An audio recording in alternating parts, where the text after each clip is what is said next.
Hi, I'm Doug Draper with Acme Distribution and the Denver Transportation Club, and I'm pleased to present our series, Supply Chain and Logistics, the Storytellers. The series is brought to you by CAP Logistics. CAP Logistics, they're experts offering you customized transportation solutions for all of your needs. So please visit caplogistics.com today. All right, we're going to talk technology today, and we have a tremendous storyteller with us. So I'd like to welcome Alyssa Correale with Redwood Logistics. Thanks for having me. So glad to be here. Yeah, thanks for joining us. So our topic's really about transportation management systems and kind of how those work within the logistics and supply chain on both sides, and kind of where we've been, what's going on now, and how things look in the future. So again, thanks for joining us. So we'll just kind of jump in and talk about a TMS. There's lots of acronyms in this industry, and so maybe we'll just kind of start, explain exactly what a TMS is, and then we can elaborate kind of how they used to be in the past, right, and what a TMS did in the past. But let's just start there. Absolutely. Well, thanks again for having me. Super happy to be here. Yeah. So like you said, acronyms are all over the industry. I think they're all over every industry. Yep. Logistics is part of that group. So a TMS is a transportation management system, like you mentioned. And the capabilities of a TMS have absolutely morphed over time. A TMS first was launched in the 1980s as a way to more really affordably and easily communicate with trading partners. It's always had the same basic pillars of functionality around planning, execution, management, settlement, and reporting. But those have really changed over time with how far they reach into either the shipper's supply chain or the reaching out to the carrier or other trading partners to all integrate together. So really it's the activity of managing a shipment through its life cycle from really order to cash, and allowing your supply chain to monitor that shipment throughout its life cycle from a systematic perspective, as opposed to doing something a bit more manually. Right, gotcha. So obviously TMS systems are used on both sides. You know, when I say sides, I'm kind of thinking the shipper side, the person that's using the service, and then the service provider, which would be the carrier. So if we use shipper and carrier, obviously a TMS is used by both sides. Talk a little bit about how each side uses a TMS. Yeah, absolutely. So you're 100% right. I think a lot of folks think about a TMS and think the shipper side and how they're really managing that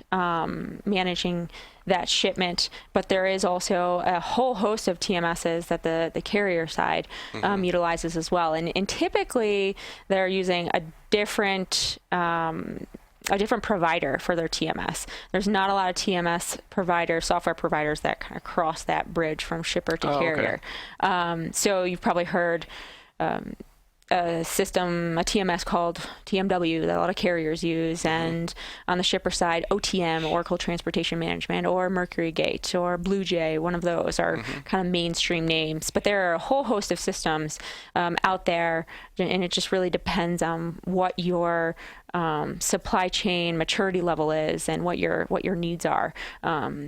Will depend on which one you choose. So, gotcha. How it's supported or how it's utilized on the shipper side is like I mentioned, from that really that order to cash process around integrating with the shipper's ERP system, which is essentially their replenishment program that usually is facilitating an order from their customer, managing that through the supply planning process and potentially manufacturing planning process. And then once it becomes a shipment that's ready to ship out to their customer, it's then typically transmitted into the TMS, and that's where that planning function starts, where you're planning it on a carrier partner, whether you have a routing guide that the order is tendered to, so a number of different carriers that are contracted with you on that lane, or if you are moving through an LTL network where it's reaching out to it. I say it's reaching out, right? I'm talking like a system as a person, right. which it sometimes acts like these days. Reaching out to the LTL web services and being able to grab a rate right off the bat, systematically, very quickly. And then moving into the execution process, where that's when the actual activity, physical activity is happening, where the carrier is coming in and picking up at your warehouse, and updates are being sent into the TMS. So your team internally, your operational team can see that execution happen. And then managing that throughout the process, exception management, if anything were to come up, where you have to ensure you're, delivering on time to the customer, notifying them if you're not. And then once again, moving into settlement, where invoicing happens, whether you're doing that electronically with EDI invoicing, or you are receiving invoices in another fashion. Yeah, closing the loop, correct. Closing the system out. Yep. And then reporting, of course, right? We're all talking about continuous improvement all the time, all of the time. What are we doing with it? And you need actionable data, Gotcha. and your TMS can support that. And the same respect, very similarly on the carrier side. Once again, it's just a little bit further down the chain, right? Where the carrier is receiving that order from the shipper, and the shipper received that order from their customer. So it's continuing down that supply chain, and the carrier then is now on the receiving side of catching that order, managing it through the planning process, planning it on a driver, looking at their fleet information. So these TMSs for carriers are really focused on fleet management. So they've got driver hours, they've got all of the information around pickup and delivery times, and behavior of your shipper, and planning all of that in advance, and then moving through that execution, exception management, having to recover loads, et cetera, and then ultimately invoicing that shipper. So yeah, it's a giant integrated loop. Yeah, hence why TMS came to be. Right? Yeah, for sure. It's great, because normally if you say TMS, okay, so I'm picking it up here and I'm delivering it here and managing that transaction is a TMS. But what you're saying is there's a whole host of support activities it does before the shipment's even tendered. Absolutely. On the shipper side, and then conversely wrapping up the shipment, if you will, on the other side. So that's interesting. I always thought it was just boom, here's from point A to point B, and that's what a TMS was. So that's pretty cool. Bleeds over in a lot of different places. Yeah. So one thing that's good about statistics and numbers, as you indicated, it kind of helps define the industry. So I know you brought a few statistics about transportation industry and who's using it. So maybe we could talk a little bit about that. If you don't mind. Absolutely. I also thought it was very, very interesting. Redwood put together this infographic that provides a lot of different statistics that I'm referencing here around who's utilizing a TMS and who isn't. Yeah. And it spells out really the behavior of our industry. I know we all talk about how fragmented it is, and that goes to say for the technology as well. Since we're a very fragmented industry, there's a lot of different technologies out there, and then also a lot of folks, the vast majority of folks, that are not on any type of technology. So we just, we talked about the carrier side. Yes, a vast majority, to be specific, 91% of trucking companies with 20 or more trucks do use a TMS, which is that's great, fantastic, right? And you think that's, wow, 91%, we have so much visibility, so much integration. But I think we all know, everyone that's exposed to the transportation industry, that 90+% do not have 20 or more trucks, right, of the trucks out there. So a large amount of the capacity is not being supported by a TMS. So 33% of carriers with less than 10 trucks do use a TMS. So there's your 70% that don't. Yeah, that's the more striking statistic, in my opinion, because folks may not realize, like you said, the vast majority of trucking companies is a mom and a pop that have 5 trucks, and maybe their son or some family connection drives it, and they may not have the knowledge, the money, or the wherewithal to understand that they need to kind of get into the modern era. So I think that 33% is a pretty telling statistic. So Right. So that's where you see, if the folks that are listening are familiar with, different brokerages where they have an app where drivers can log on to. So that's really how they're trying to reach them from a technology standpoint, because it just might not make sense for a carrier that has. Probably doesn't make sense for a carrier that has 5 trucks or less to operate some type of technology. However, there's a lot of what's called TMS Lite out there, which we'll talk about a little bit, where you can get onto essentially a a TMS for very minimal or zero cost, to be honest with you. Gotcha. So moving on to another section here around truckload shippers. So another stat here is 28% of full truckload shippers with 20 or more loads per week use a TMS. So that's less than 30% of shippers with that much volume, 20 or more loads a week, use a TMS. So what that says to me is more opportunity for this technology to be utilized. So there's a lot of shippers out there that maybe supply chain or specifically the logistics arm is not it's not a revenue generator. It's always an expense. Correct. Yeah. So it's not always the biggest focal point for the organization. But what's exciting about that is these shippers, small to medium sized, and sometimes even large shippers, they have a really great opportunity if they have zero technology today to be able to go out and get some pretty awesome technology that we'll talk about with what the functionality looks like in today's day and age and what it's going to look like in the future. Yeah. And then on the LTL side, so less than truckload, there's a lot of TMS light technology out there. Yeah, that's a good term. So explain to our audience what you mean by TMS light. Yeah, so I don't know the exact definition. It works. Yeah. But it really is, typically it's essentially a web service that a shipper can log on to and get real-time rates from a service provider, or it's an aggregator of real-time rates. So it might be, it's a company that is not someone that's moving LTL freight, but it's just essentially a web provider of hosting the data. Correct. Yeah. And reaching out to the LTL provider sites and getting information back and providing you with all of the rates available for this point A to point B with this many pallets, and you get to select which provider works best for you based upon the transit time and the cost, and then ultimately you're then still responsible for bringing that information back into your system if you don't have a TMS that you're integrated with. So that's the kind of disadvantage of the TMS Lite. It essentially optimizes getting rates and selecting the carrier of your choice. Okay, good. Yeah. Nice. So we talked about different sizes of businesses, right? It was kind of surprising that I would define somebody that moves 20 or full truckloads a week as a large shipper, but obviously that percentage is pretty low. Do you find the adaptation of small shippers, talk about small shippers and big shippers, and who's really interested in that technology and in embracing it?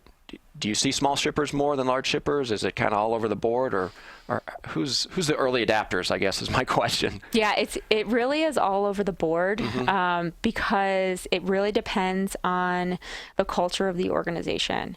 If there's a big focus on automation and leveraging technology in today's day and age, then you could see a very small shipper that is eager to get on the TMS train and figure out how to integrate and automate and do everything in 3 clicks and have visibility for their end-to-end supply chain. So sometimes you'll see a startup that says, I want the best out there because I want to optimize from the beginning. I want to make sure that this cost center is less of a cost to my overall cost of goods sold.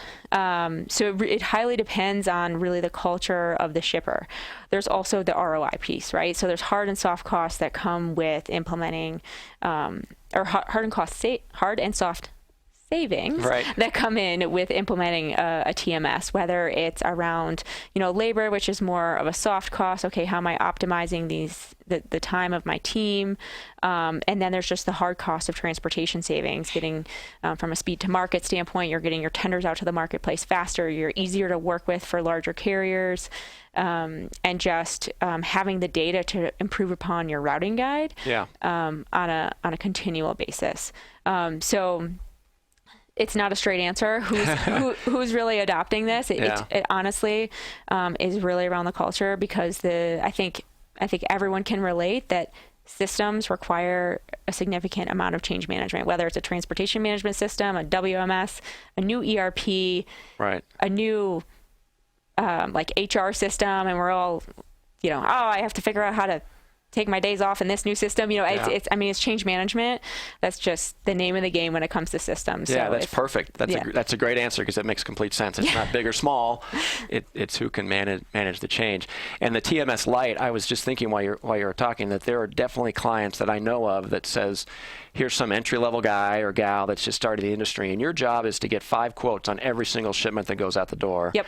And your cost or your salary is justified by the savings of doing that multiple times a day, where a TMS, it's one transaction, and even if that's still the mindset of the company, to get that data is very quick. Right. And that would be the soft dollar savings that you're talking about. 100%. So, a good deal. One of the things I wanted to talk about was kind of types of businesses, right? We talked about the type of size of business, big guys, little guys. It's more about change management.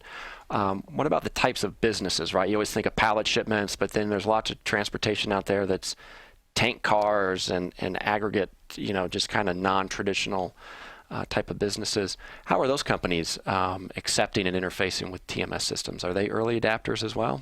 So they probably wanted to join the party. On the fleet side, they'd be able to join the party, but from a shipper standpoint and having visibility of that supply chain through its entirety, it has not been super prevalent in the technology until recently, to be honest with you. So typically it was, okay, I'm monitoring my full truckloads or my LTL shipments through the life cycle, but not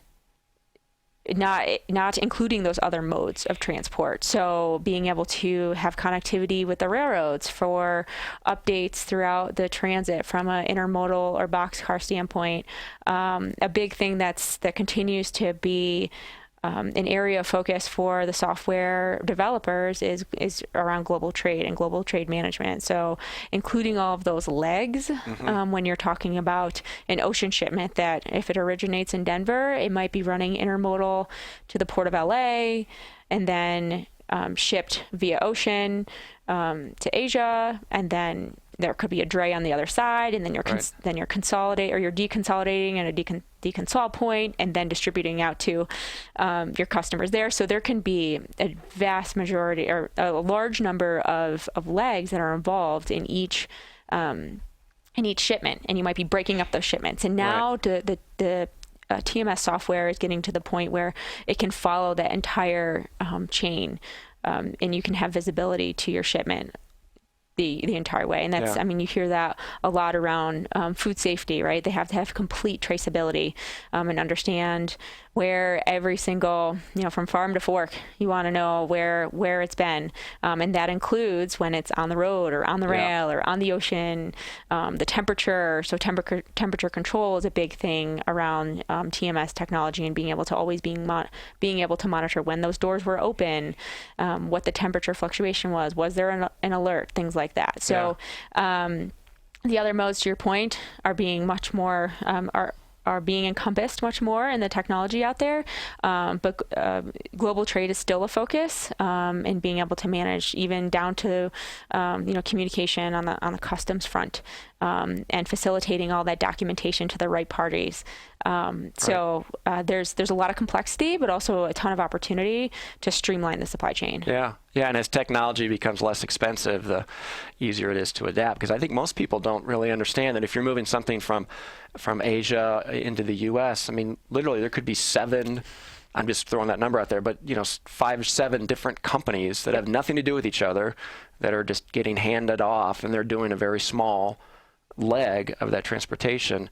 And if one of them's not into it or is not embracing the technology, or it's too expensive, then all of a sudden you lose that visibility. So I totally understand that's probably a huge opportunity with that multimodal type of moves out there. Right. And that's where really the large shippers out there are ones that can move the needle with this sort of things, because they demand that their service providers join the party. Yeah. For sure. We had an episode about blockchain technology, and it's really the larger companies that are going to require, if you want to participate, you have to engage, and that'll drive the change a little bit. So, customer demand. You got it.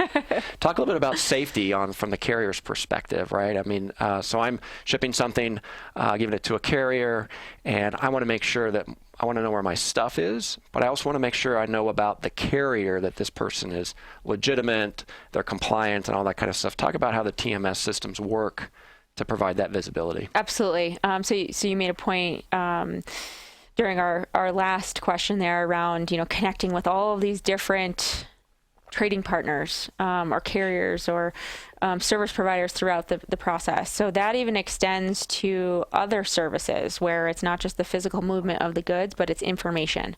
So the TMSs can integrate with a whole host of different information providers. So when you speak about safety, a typical information provider that comes to mind is Carrier 411. Many shippers integrate with Carrier 411 to have their safety scores, their insurance documents, essentially connected to their TMS. So if they want to monitor CSA scores, they're able to do that within their technology. They don't have to have this separate database where they're figuring out, do I actually use this carrier anymore? And tie it to their safety scores and what's my threshold? Strategically, the organization comes up with their thresholds of safety scores if this is something they want to do.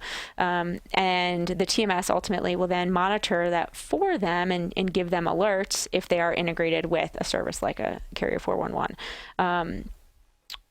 Or there's also on the insurance side, and I think we all are very familiar with making sure everyone's certificate of insurance is up to date. It doesn't expire.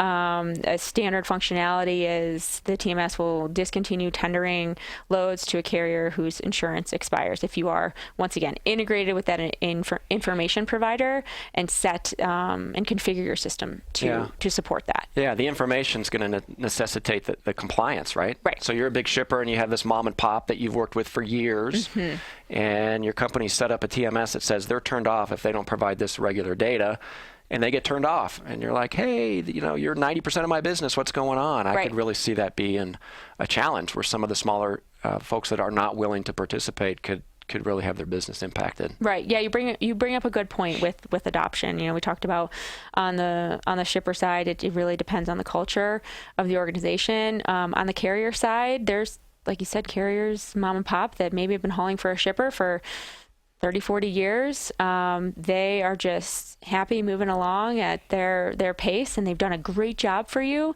But you also have this new policy where you're pushing technology and you're going to be 100% compliant with your carriers by 2020. Right. And somehow you need to make that jump with your carrier partner. So that's definitely a challenge that all shippers face, to be honest with you. It doesn't matter if you're large or small. Yeah, for sure.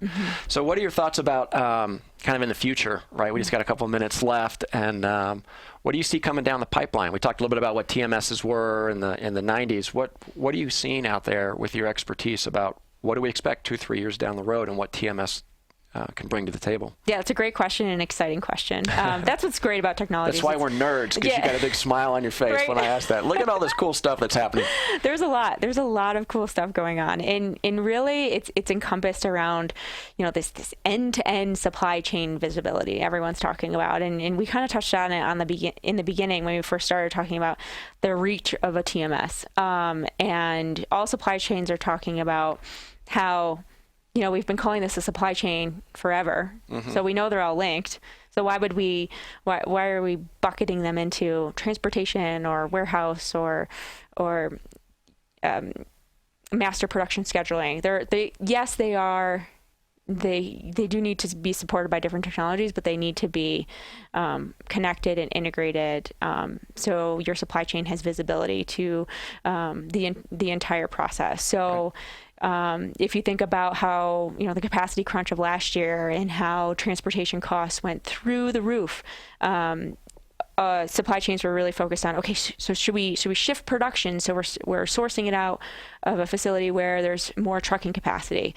Those types of things where you can really think about your supply chain a bit more strategically, and once again, breaking the silos and have the end-to-end visibility. So it's really, when you say visibility, like, actually being able to see it in a visual way, Yeah. as opposed to just, numbers in an Excel sheet. And in the real time. Yes, it's absolutely. Not a report you get 2 weeks later. You're like, oh man, I wish I would have known this. Yeah. So that's cool. The end-to-end visibility. Yes, sir. I'll tell you what, that's terrific. Well, I can't thank you enough today for joining us. It's been you've been a great storyteller and learning a lot about what's to come related to TMS technology. Thank you so much. All right. And I want to thank all of our audience for joining us today on the Connect and Collaborate Network, featuring supply chain and logistics, the Storytellers. And that's also brought to you by Cap Logistics. So thanks again for joining us today. Thank you, Doug.